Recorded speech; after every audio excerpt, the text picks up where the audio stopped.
All electric and magnetic fields in the universe are governed by 4 laws. These are Maxwell's 4 laws of electromagnetism.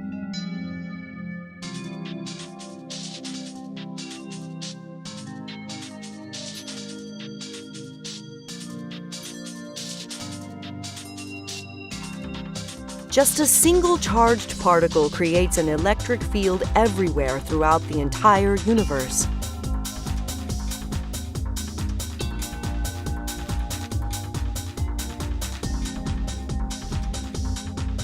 Suppose we enclose the charged particle inside an object.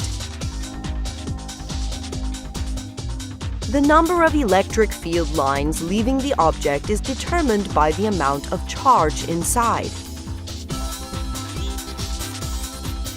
Electric fields exert a force on all charged particles. The strength of the electric field depends on the number of electric field lines.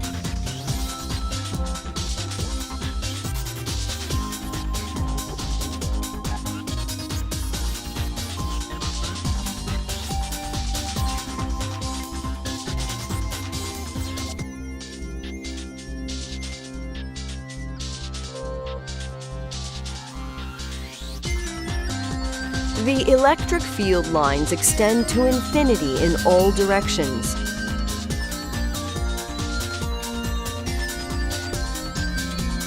The electric field is strongest near the charged particle, because this is where the greatest number of electric field lines are close together.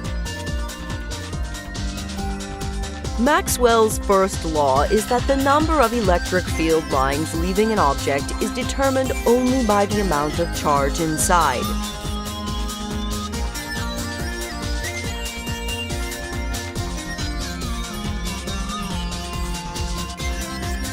Charges outside the object bend the lines, but do not change the number of lines that exit the object.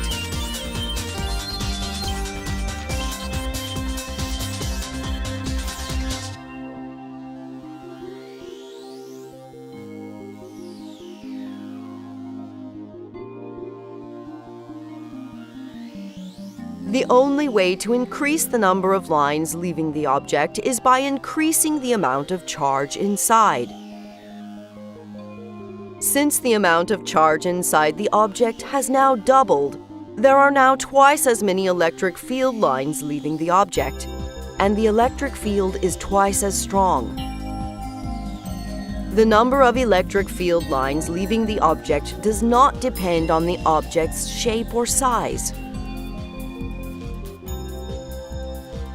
Maxwell's first law says that so long as the amount of charge inside the object does not change, the number of electric field lines leaving the object will stay constant.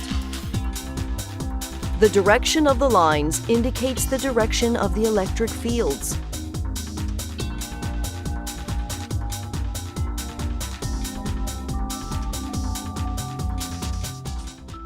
Electric fields have an opposite effect on negative particles than they do on positive particles. Positive particles feel a force in the same direction as the electric field.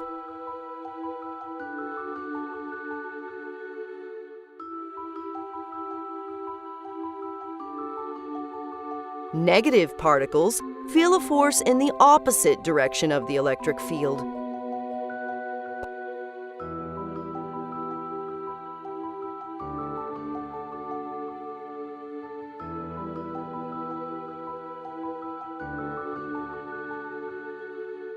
Particles with the same charge repel one another.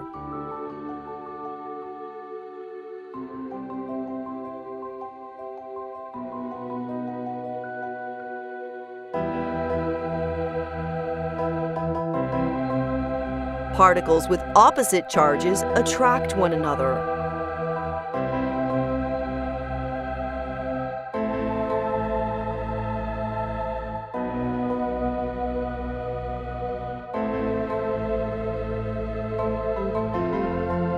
This is because positive particles cause electric fields to point away from the particle.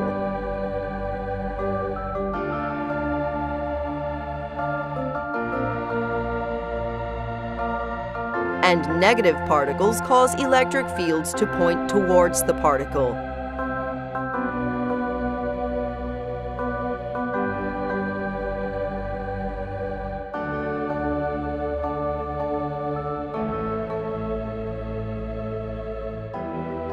This means that electric field lines go out of positive particles.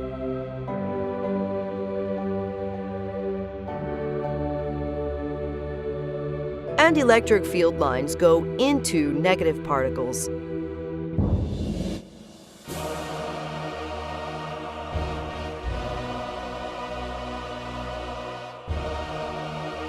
Negative charges cancel out positive charges.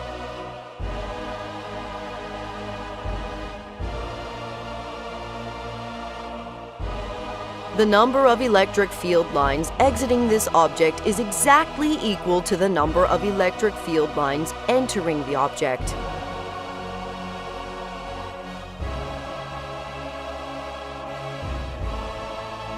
The net number of electric field lines leaving the object is 0, and the net charge inside the object is also 0.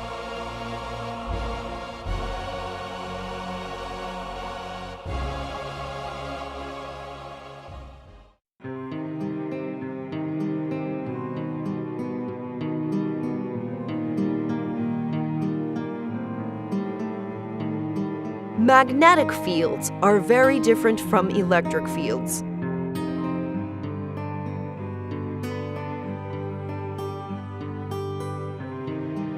Maxwell's second law says that the number of magnetic field lines leaving an object is always 0.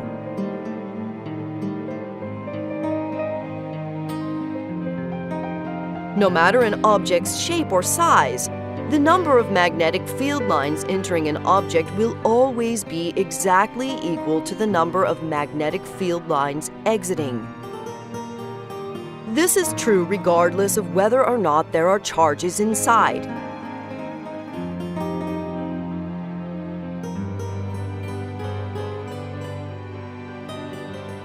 Magnetic fields are created by moving charged particles.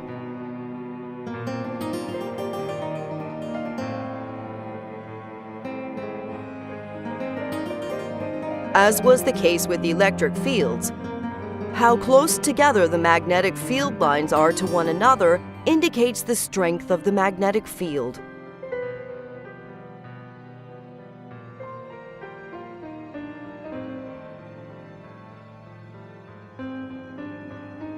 Also, as was the case with electric fields, the direction of the magnetic field lines indicates the direction of the magnetic fields.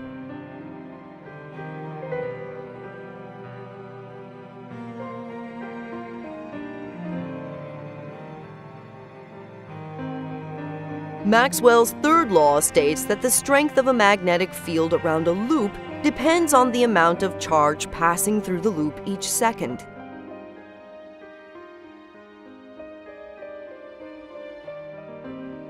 If we increase the amount of charge passing through the loop, the strength of the magnetic field increases.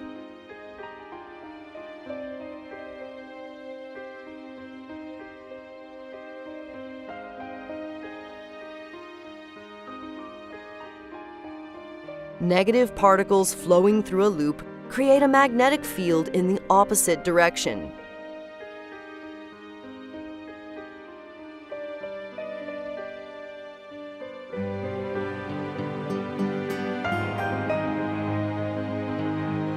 All moving charged particles create magnetic fields.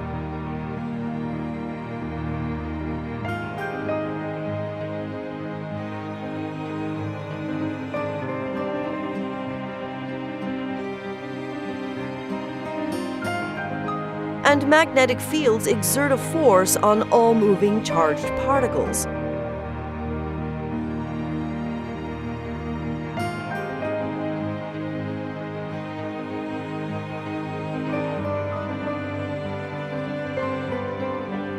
Negative particles experience a force in the opposite direction of positive particles.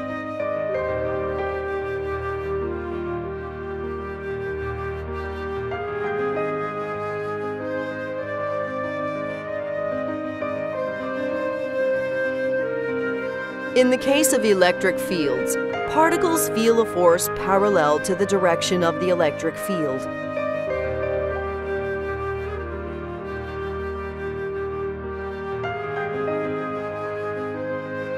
In the case of magnetic fields, particles feel a force in a direction that is 90 degrees to the magnetic field.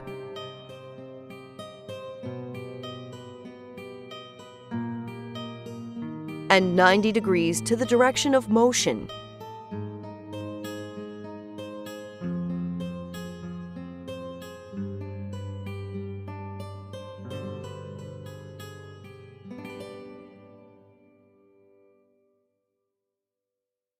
There is a rule for using your right hand to remember the direction in which a moving positively charged particle will create a magnetic field.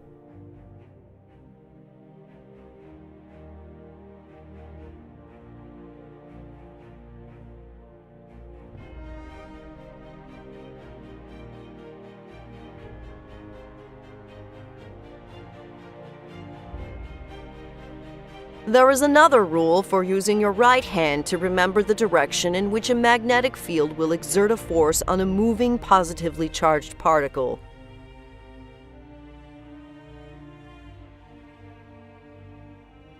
The result is that particles with the same charge moving in the same direction result in a magnetic force attracting them together.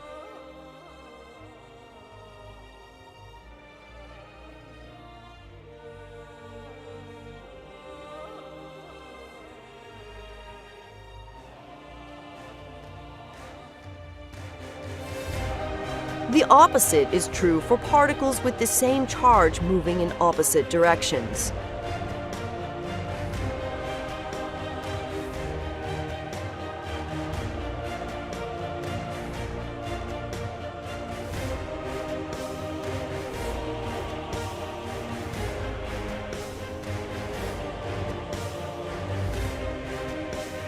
Particles with the same charge moving in opposite directions result in a magnetic force pushing them apart.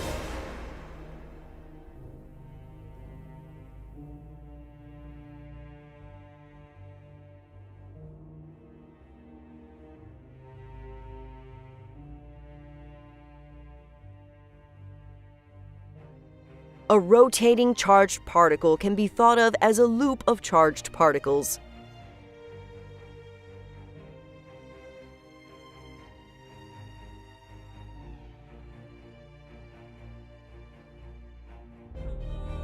This creates a magnetic field that enters on one side and exits on the other side.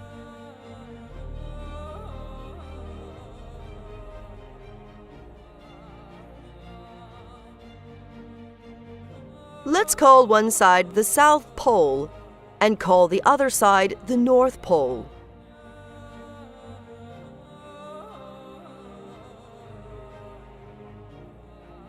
A magnet is a material which has many of its negatively charged particles spinning in the same direction.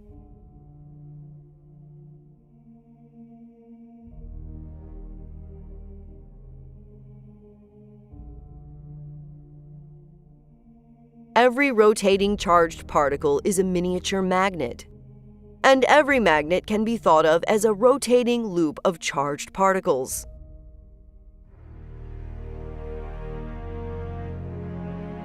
Suppose we have two magnets aligned in the same direction.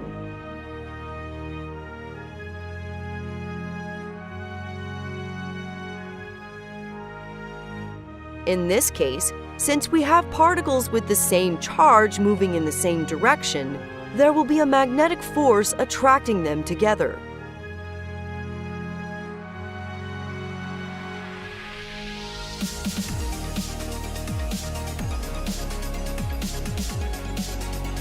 Now suppose that we have two magnets aligned in opposite directions.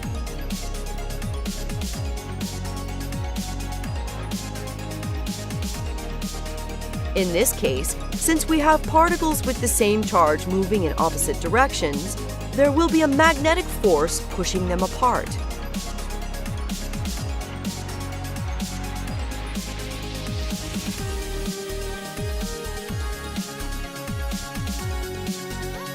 opposite poles attract one another.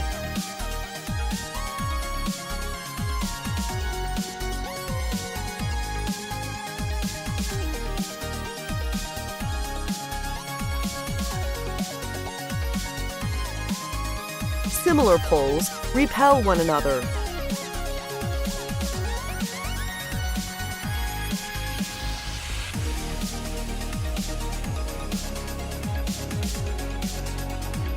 Now suppose that we have two magnets aligned in random directions.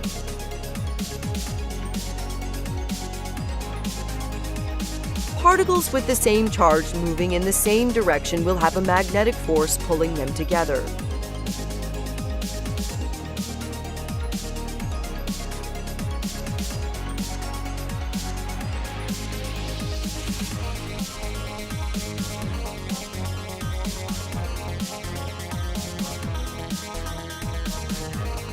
This will cause the two magnets to align in the same direction, resulting in an attractive force.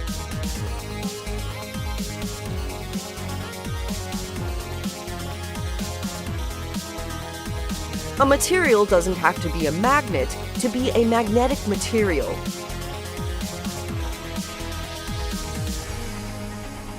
Magnetic materials have rotating charged particles that can be affected by magnets.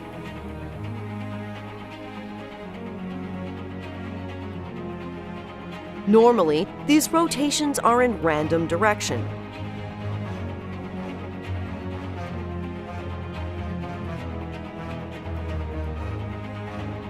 In the presence of a magnet, the rotating particles will align in the same direction.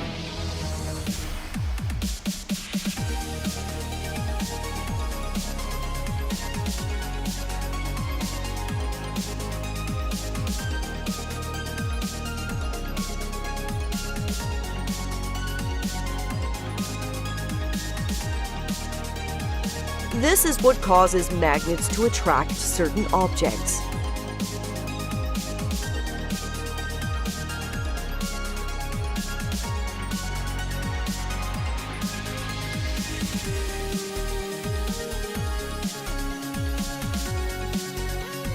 Instead of using a magnet, we can also use a coil of wire. Charged particles moving through a coil create the same forces that magnets do.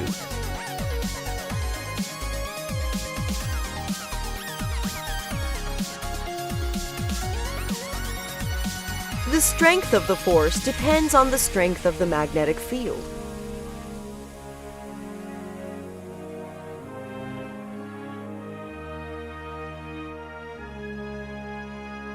The strength of the magnetic field around a loop depends on the amount of charge passing through the loop each second.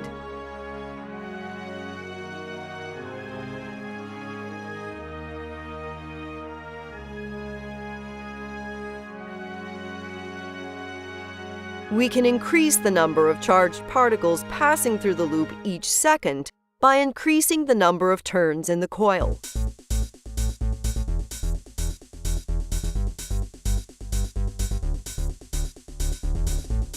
The number of particles flowing through the loop each second is the number of particles flowing through the wire each second multiplied by the number of turns.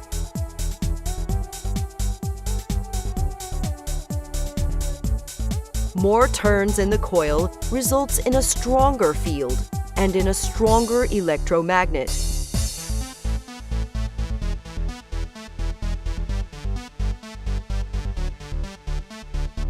We can also make the coil far stronger by inserting a magnetic material inside.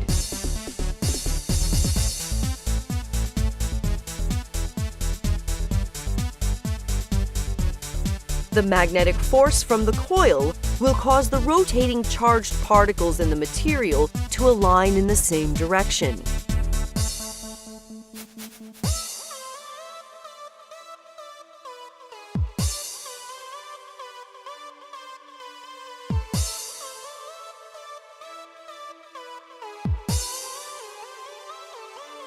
With the charged particles aligned in the same direction, the material behaves like a magnet. greatly strengthening the magnetic field created by the coil.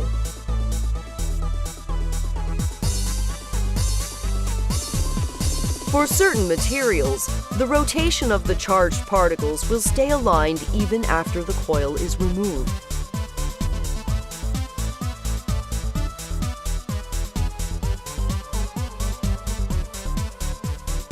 In these cases, the material has been magnetized and can now attract all the same objects that a magnet can.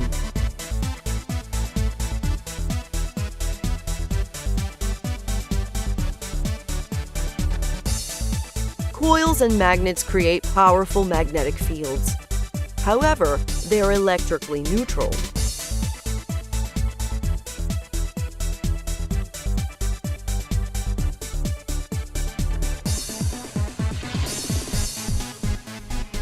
This is because magnets and coils have positive particles in equal quantity to the negative particles.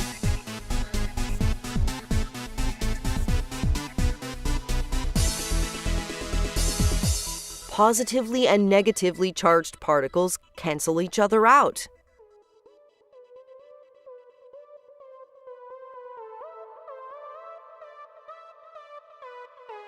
Just as there are materials that are affected by magnetic fields, there are also materials that are affected by electric fields.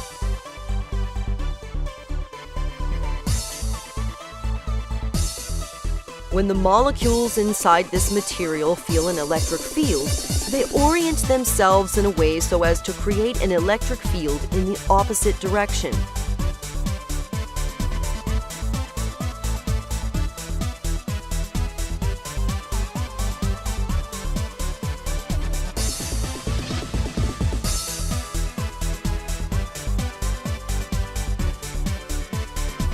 In the case of magnetic fields, affected materials create a magnetic field in the same direction as the external field, making the total magnetic field inside the material stronger.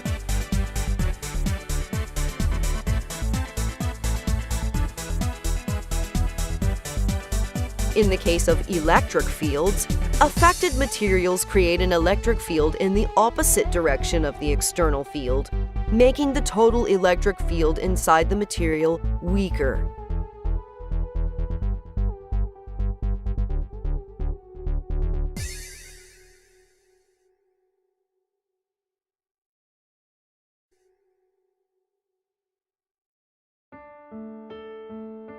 Electric and magnetic fields both exert forces on charged particles.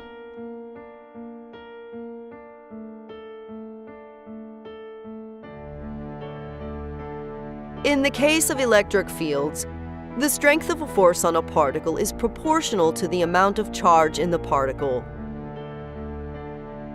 multiplied by the strength of the electric field.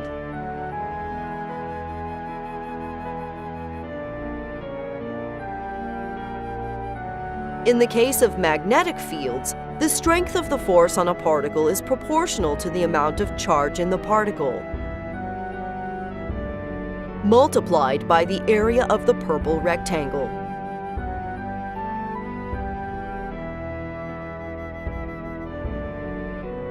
A stronger magnetic field causes the rectangle's area to increase.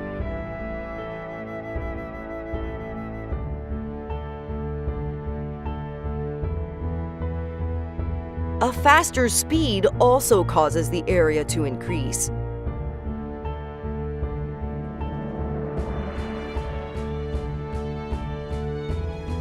If we change the direction of motion, the rectangle becomes a parallelogram, and the area changes accordingly.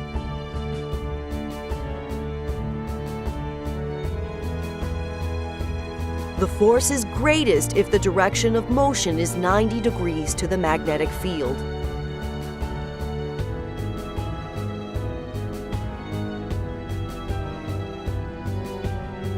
The force is 0 if the direction of motion is in the same direction as the magnetic field.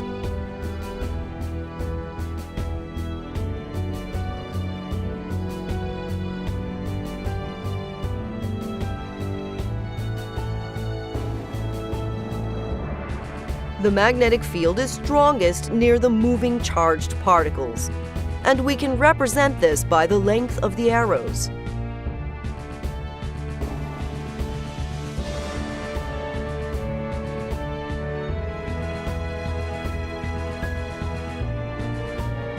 According to Maxwell's third law, the sum of the arrow lengths around a loop depends on the amount of charge passing through the loop each second.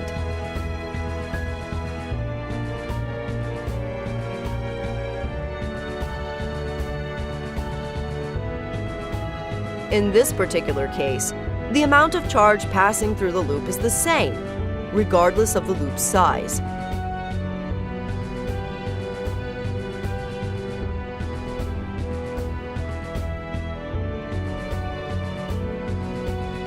This means that the sum of the arrow lengths around each of these loops will be exactly identical.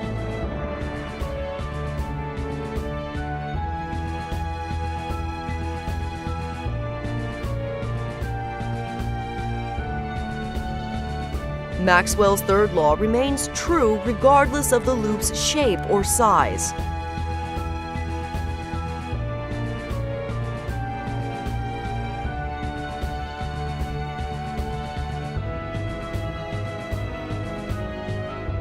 The amount of charge passing through the loop each second is still the same as before.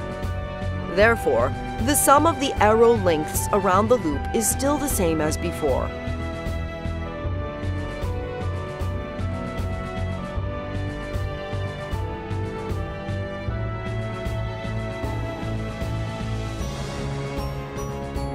No matter how we bend or twist the loop, Maxwell's third law will still remain valid.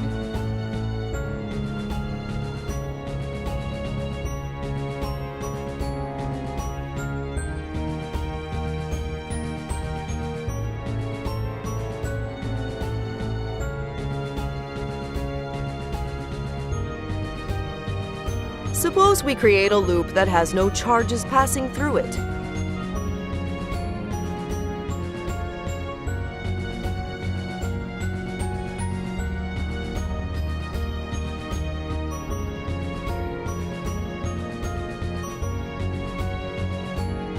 Relative to our direction of travel around the loop, different arrows point in opposite directions.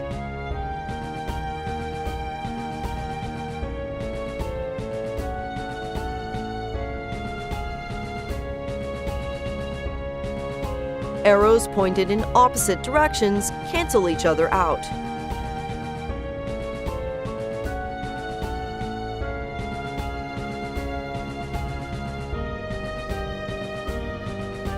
The total sum of arrow lengths around this loop is 0, and the amount of charge passing through this loop is also 0.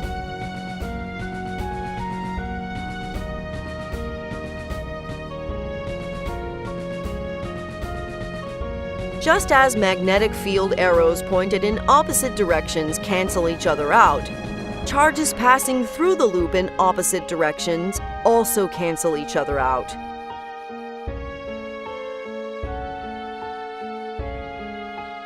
The net charge passing through this loop is 0, and the sum of the magnetic field arrows around the loop is also 0.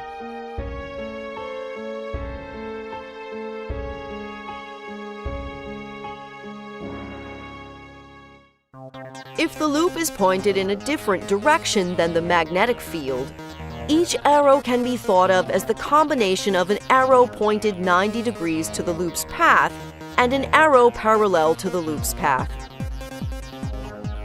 Only the components of the arrows in the direction of the loop's path get counted for the sum of arrow lengths.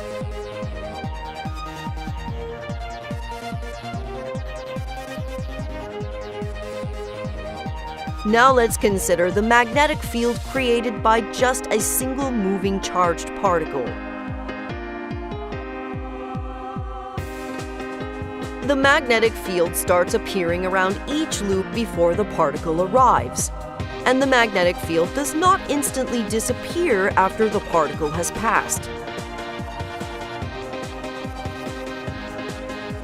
This means that we can have a magnetic field around a loop even when there is no charged particle passing through it, seeming to violate Maxwell's third law. However, this just means that there is more to Maxwell's third law than has been discussed so far. If the number of electric field lines passing through a loop is changing with time, then this will also create a magnetic field around the loop.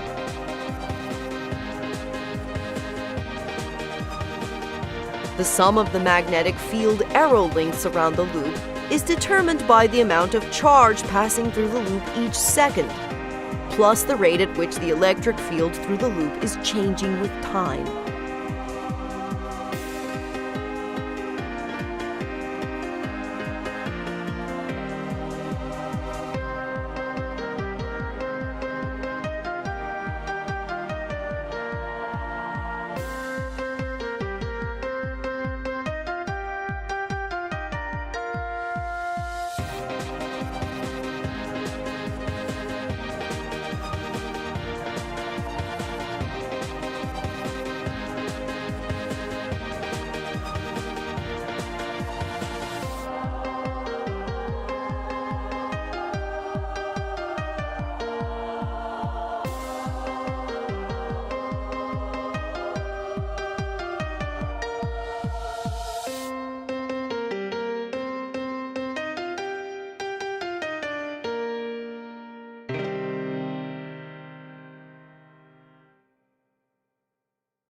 Maxwell's fourth law is similar to this, but in reverse.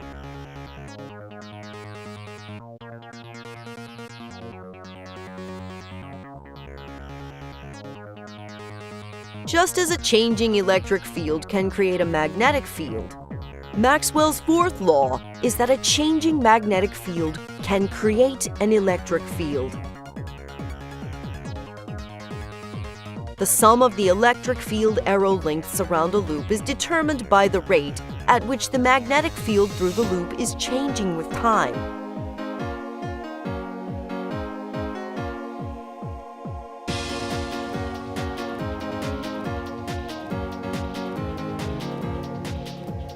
This is true regardless of the loop's shape or size, and all the same rules as before for how to add arrow lengths still apply.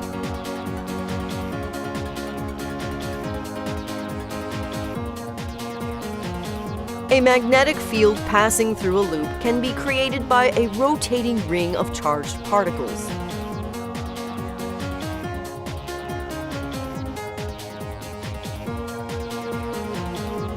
Suppose we have two rings, one which is moving and one which is stationary.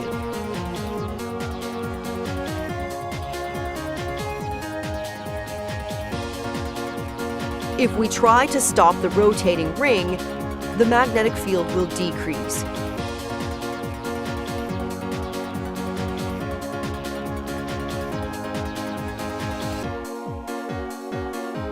This change in the magnetic field will create an electric field, causing the second ring to start rotating.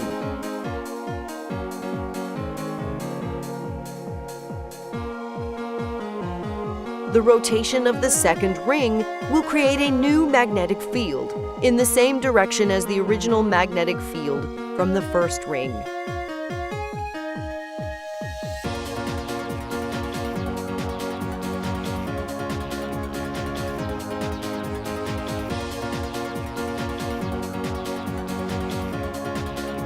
The events shown here all happen at the same time, and this is the result.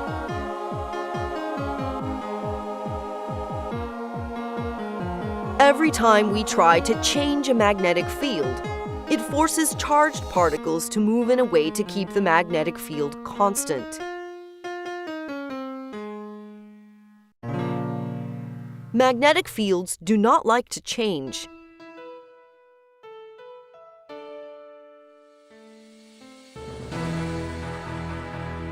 If we try to stop both rings, the magnetic field will decrease very rapidly, creating a very strong electric field.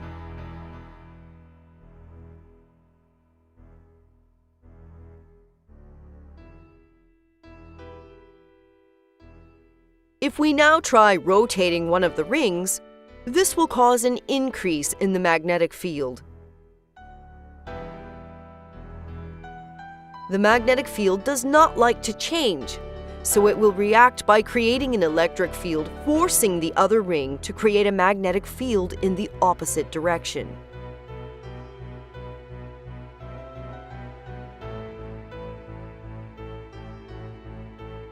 The magnetic fields from the two rings cancel each other out, causing the total magnetic field to be close to zero.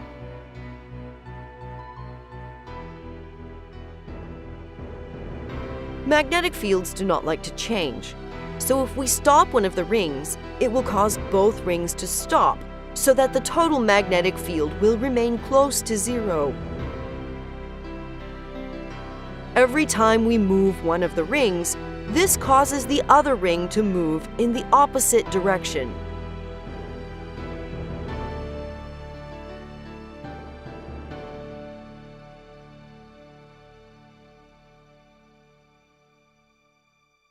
This is the basic principle of how a transformer operates.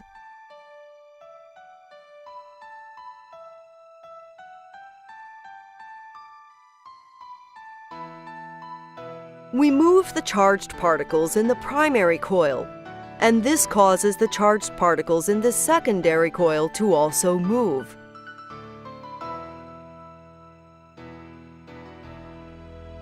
We can make this effect much stronger by wrapping the coils around a magnetic material.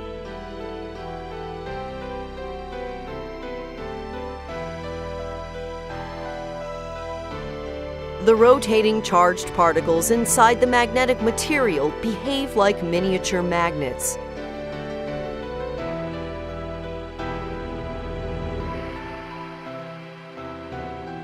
The magnets react to the magnetic force from the primary coil, thereby creating a changing magnetic field in the secondary coil. We can also create a changing magnetic field in a coil by using a real magnet.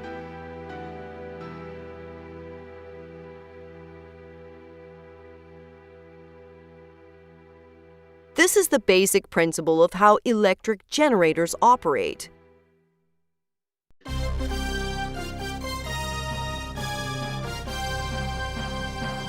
A rotating magnet creates a rotating magnetic field. This causes the magnetic field through a loop to constantly change in strength and direction.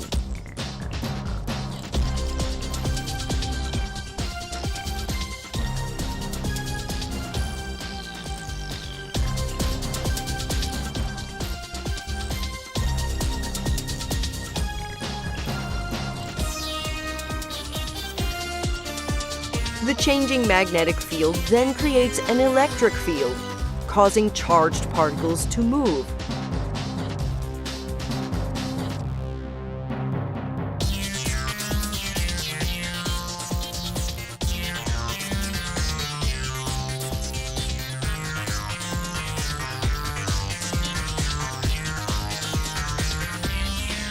There is another way to create a rotating magnetic field.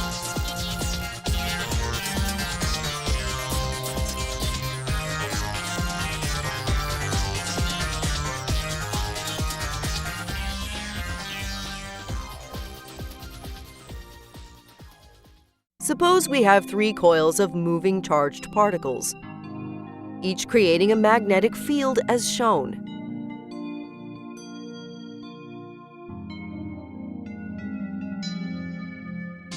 The sum of these 3 magnetic fields is a rotating magnetic field.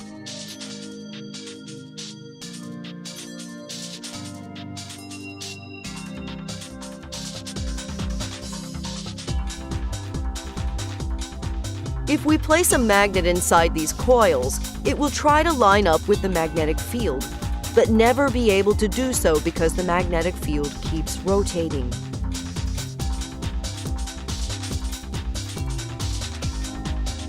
The magnet rotates with its speed synchronized to the speed of the rotating field.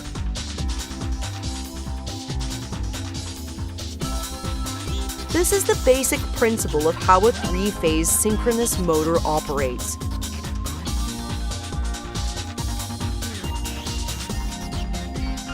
Suppose we remove the magnet.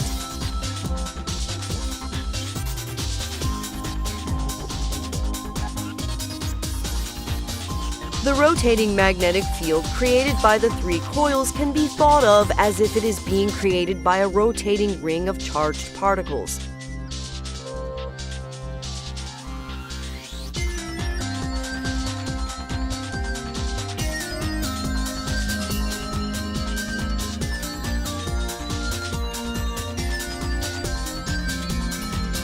Suppose that inside this ring, we place another ring of charged particles which is standing still.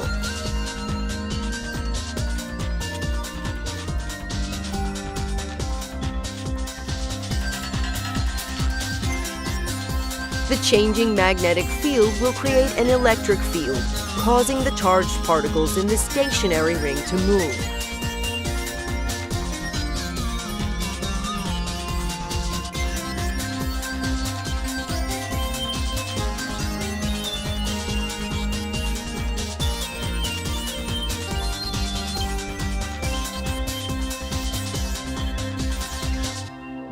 The moving charged particles in the rotating ring will exert a magnetic force on the moving charged particles in the stationary ring.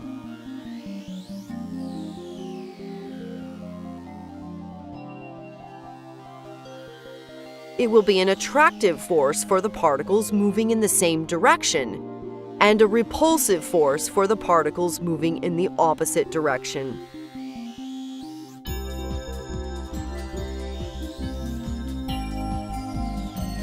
This will cause the stationary ring to rotate.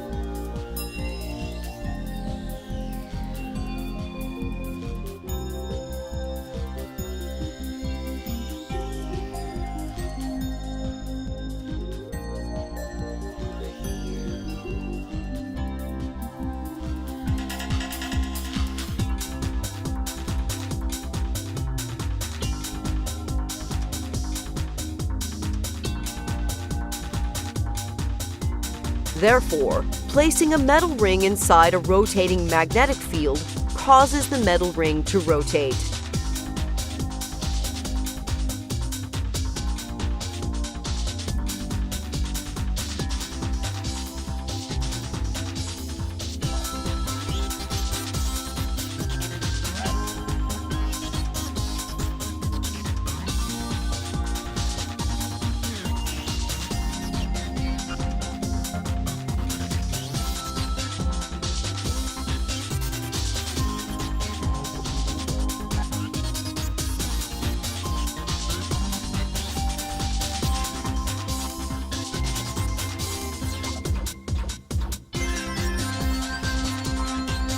If we place many rings together, each of them will feel a force causing it to rotate in the direction of the rotating magnetic field.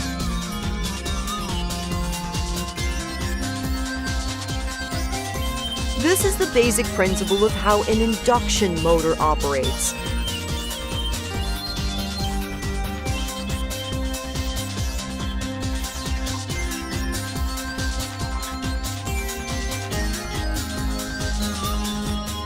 Suppose we have an electric field that is constantly changing as is shown.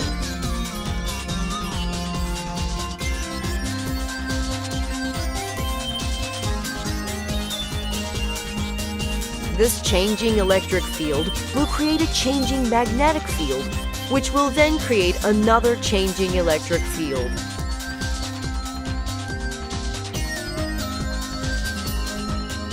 Each changing electric field will create another changing magnetic field, and each new magnetic field will then create another changing electric field.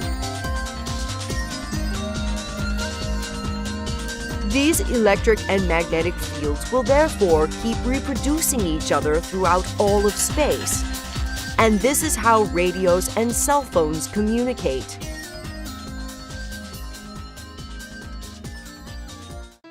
These electric and magnetic fields that reproduce each other look like this when viewed in one dimension.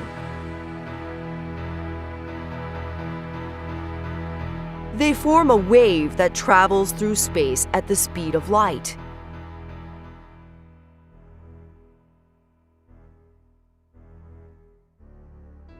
That is because light is itself an electromagnetic wave.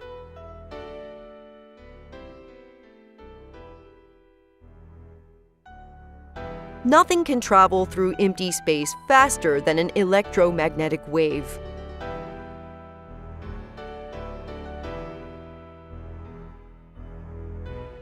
Electromagnetic waves slow down when they travel through the types of materials discussed in this video.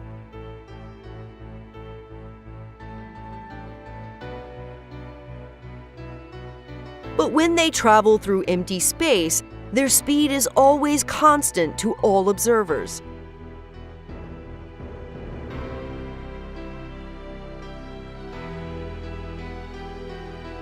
All electromagnetic waves traveling through empty space have the same speed, but they can have different frequencies.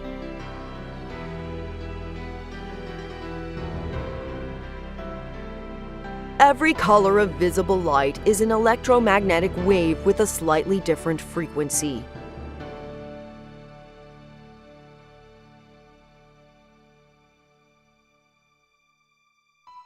Radio waves are electromagnetic waves with frequencies much lower than that of visible light.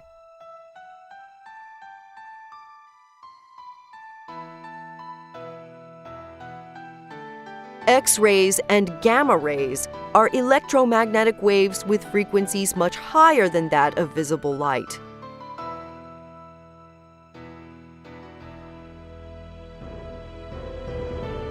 According to quantum mechanics, everything in the universe can behave both as a wave and as a particle.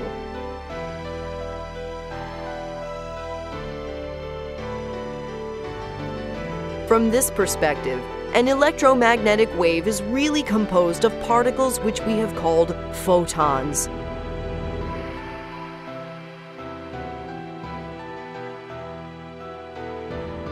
According to the theory of quantum electrodynamics, electric and magnetic fields don't actually exist, and all the forces attributed to them are really the result of the fact that charged particles exchange photons with one another.